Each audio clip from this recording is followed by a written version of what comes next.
दोस्तों, वैसे तो ये माना जाता है कि हमारी दुनिया में जितने भी ऐसे हुक्मरान यानी कि ऐसे राजा महाराजा बादशाह सुल्तान या फिर किंग गुजरे हैं कि जिनकी जिंदगी का ज्यादातर हिस्सा जंग के मैदान में गुजरा हो, यानी वो जंगी मामलात में ज्यादा काबिलियत रखते हों और ज्यादा दिलचस्पी रखते हों, तो उनका मोहब्बत और इश्क जैसी चीजों से दूर दूर तक कोई कनेक्शन नहीं होता था। बात कर लें अगर भारत के इतिहास की, तो भारत के इतिहास में मुगल सल्तनत के छठे बादशाह यानी कि औरंगजेब आलमगीर का इतिहास वैसे तो बहुत ज्यादा विवादित है और अक्सर उसको लेकर विवाद होता भी रहता है, मगर बादशाह औरंगजेब आलमगीर से जुड़ी वो एक चीज की जिस पर सभी लोग एग्री करते हैं वो ये है कि जंगी मामलात में यानी कि जंग के मैदान में कोई उस इंसान का सानी नहीं हुआ करता था। वैसे तो मुगल सल्तनत में बहुत सारे बेवकूफ बादशाह भी आए, अकबर जैसे अक्लमंद बादशाह भी आए, मगर अगर बात कर ली जाए बैटलफील्ड की यानी कि जंग के मैदान की, तो पूरे मुगल इतिहास में सिर्फ दो ही ऐसे लोग गुजरे हैं कि जिनके जंग के मैदान में उतरने को ही जीत की गारंटी समझा जाता था। उसमें से पहला नाम तो जहीरुद्दीन मोहम्मद बाबर है यानी कि फाउंडर ऑफ मुगल एम्पायर, जबकि दूसरा नाम बादशाह औरंगजेब आलमगीर का है। मगर इंटरेस्टिंग बात यह है कि दुनिया के बाकी ताकतवर सेनापतियों से उलट बादशाह औरंगजेब आलमगीर की जिंदगी में इश्क और मोहब्बत से जुड़ा एक बड़ा ही दिलचस्प और हैरान कर देने वाला किस्सा मिलता है, जिस किस्से को खुद इंडिया के फर्स्ट एजुकेशन मिनिस्टर यानी कि पहले शिक्षा मंत्री मौलाना अबुल कलाम आजाद ने अपनी मशहूर किताब गुबारे खातिर में भी मेंशन किया है। वो लिखते हैं कि ये उस दौर की बात है कि जब भारत पर मुगल बादशाह शाहजहां का राज हुआ करता था और उनके बेटे यानी औरंगजेब आलमगीर की उम्र लगभग 35 के करीब थी। औरंगजेब आलमगीर को जब दोबारा से दक्कन का गवर्नर बनाकर दक्कन की तरफ भेजा गया तो वो बुरहानपुर के रास्ते से गुजरे। याद रहे कि आज के दौर में ये बुरहानपुर दरअसल मध्य प्रदेश स्टेट में ताप्ती नदी के किनारे मौजूद है। इस खास शहर में औरंगजेब आलमगीर की एक मौसी रहा करती थी जिनका नाम सुहेला बानो हुआ करता था और उनके शोहर का नाम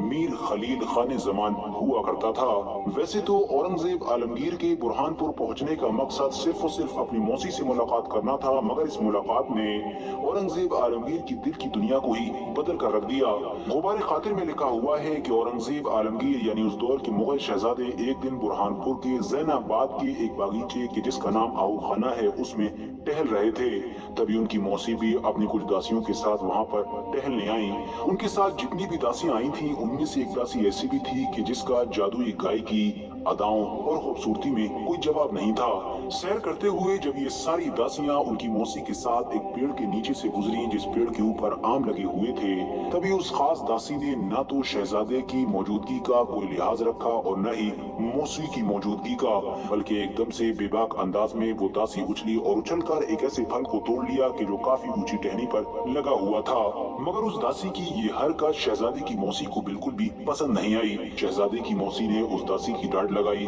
मगर फिर उस दासी ने भी औरंगजेब आलमगीर की तरफ पलटकर एक गुस्से वाली और बड़ी ही टेढ़ी नजर से देखा और आगे बढ़ गई। बस दासी की ये टेढ़ी नजर इतनी ज्यादा असरदार थी कि उसने इस शहजादे को फौरन अपनी गिरफ्त में ले लिया और शहजादे बेचैन हो गए। मौलाना अबुल कलाम आजाद के अलावा भी बहुत सारे इतिहासकार और राइटर्स ने औरंगजेब आलमगीर की जिंदगी के इस मशहूर किस्से को अपनी किताबों में जगह दी है। इसके अलावा बादशाह औरंगजेब आलमगीर की जीवनी लिखने वाले हमीदुद्दीन खान ने भी इसको अपनी किताब में लिखा है। हाँ, वो बात अलग है कि कुछ लोगों ने इस किस्से को थोड़ा अलग तरह से बयान किया है, मगर कुल मिलाकर कंक्लूजन सबका सेम ही निकलता है और कंक्लूजन ये है कि बादशाह औरंगजेब आलमगीर ने इस खास दासी से बेइंतहा प्यार किया था जिस दासी को ऐतिहासिक किताबों में हीराबाई के नाम से जाना जाता है। मशहूर इतिहासकार जदुनाथ सरकार ने तो ये तक लिखा है कि औरंगजेब आलमगीर के इकलौते प्यार का नाम यानी मोहब्बत का नाम ही हीराबाई था। दरअसल दोस्तों, इतिहासकार बताते हैं कि ये जो हीराबाई थी ये दरअसल जन्म से एक कश्मीरी हिंदू थी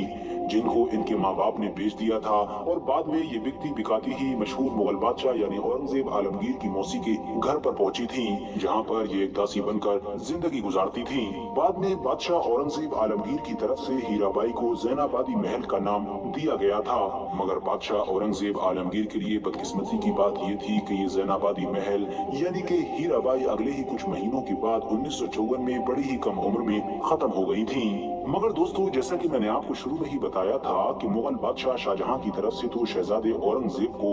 बुरहानपुर नहीं बल्कि दक्कन का गवर्नर बनाकर औरंगाबाद की तरफ भेजा गया था। शहजादे औरंगजेब ने जब हीराबाई की वजह से एक लंबा वक्त बुरहानपुर में गुजारा तो बार बार बादशाह शाहजहां की तरफ से ऑर्डर आना भी शुरू हो गया था और बार बार हर ऑर्डर में ये कहा जाता था कि तुम जल्द से जल्द औरंगाबाद पहुंचो। बादशाह शाहजहां की तरफ से बार बार ये ऑर्डर आने की एक वजह ये भी बताई जाती है कि क्योंकि औरंगजेब आलमगीर के ही भाई यानी कि दारा शिकोह को इस बात की खबर हो गई थी और उसने बार बार बादशाह शाहजहां के कान भरना शुरू कर दिए थे और ये टोन मारना शुरू कर दिया था कि ये इंसान हमारे इलाकों की क्या हिफाजत करेगा जब ये खुद ही एक लड़की के इश्क में गिरफ्तार हो गया है। और दारा शिकोह की तरफ से भी ये सब कुछ इसलिए किया गया था क्योंकि दारा शिकोह और औरंगजेब आलमगीर की दुश्मनी इतिहास में किसी से भी छिपी हुई नहीं है। फिलहाल दोस्तों, आज की अपनी वीडियो को हम यहीं पर खत्म करते हैं। वीडियो पसंद आने पर न सिर्फ वीडियो को लाइक करें बल्कि अपने फ्रेंड्स के साथ भी जरूर शेयर करें और इसी तरह की नॉलेजेबल और हिस्टोरिकल वीडियोस हमेशा दिखने के लिए हमारे इस चैनल को सब्सक्राइब